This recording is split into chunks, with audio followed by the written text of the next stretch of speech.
नमस्कार मंडळी. जर तुम्हाला वाटत असेल की आयुष्यात सर्व काही असूनही समाधान नाही आहे, तर कदाचित तुम्ही या एका गोष्टीला मुकत आहात. आपल्या आयुष्यात आपण सुखाच्या मागे खूप धावतो, पण खरं टिकणारं सुख नेमकं कुठे आहे? आज आपण श्री ब्रह्मचैतन्य गोंदवलेकर महाराज यांच्या 22 एप्रिलच्या प्रवचनाचा आधार घेऊन सत्संगती म्हणजे काय आणि ती का महत्त्वाची आहे हे समजून घेणार आहोत. महाराजांनी ह्या प्रवचनात सत्समागमाला सर्व साधनांचा राजा म्हटलं आहे. मनुष्य जन्म मिळणं आणि त्यातही संतांची भेट होणं या अत्यंत दुर्मिळ गोष्टी आहेत. महाराज म्हणतात की आपण संतांकडे जाताना विषयांच्या तृप्तीसाठी जातो, पण तिथून परतताना आपल्या मनातील विषयांची इच्छाच नष्ट झालेली असते. हेच खरं संतांचं सामर्थ्य आहे. एखाद्या सदाचारी माणसाच्या चेहऱ्यावर दिसणारं तेज हे त्याच्या कर्माचं असतं, पण सत्पुरुषाच्या देहावर कदाचित बाहेरून तसं तेज दिसणार नाही, कारण त्यांच्यात प्रत्यक्ष भगवंताचं ज्ञान वावरत असतं. महाराजांनी सत्संगतीचे महत्त्व सांगताना एक खूप सुंदर उदाहरण दिलं आहे.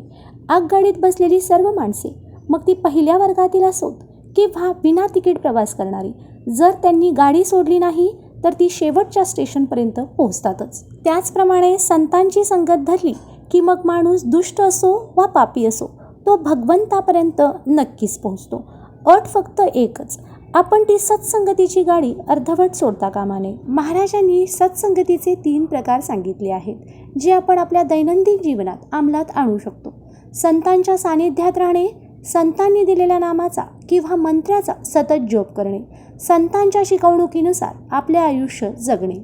आपण ज्या कारणासाठी जन्माला आलो आहोत ते केवळ संतांनाच उमजलेले असते, त्यामुळे संतांना शरण जाणे हा समाधानाचा मार्ग आहे.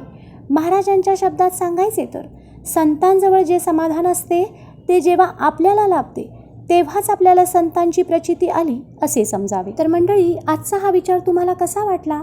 तुमच्या आयुष्यात सत्संगतीचा काही अनुभव आला असेल तर नक्की सांगा आणि लिहायला विसरू नका.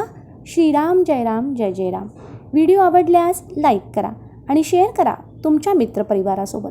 असेच आध्यात्मिक आणि प्रेरणादायी व्हिडिओ पाहण्यासाठी पूजा अँड उद्धव व्लॉग या चॅनलला फॉलो करायला विसरू नका. श्रीराम जय राम जय जय राम.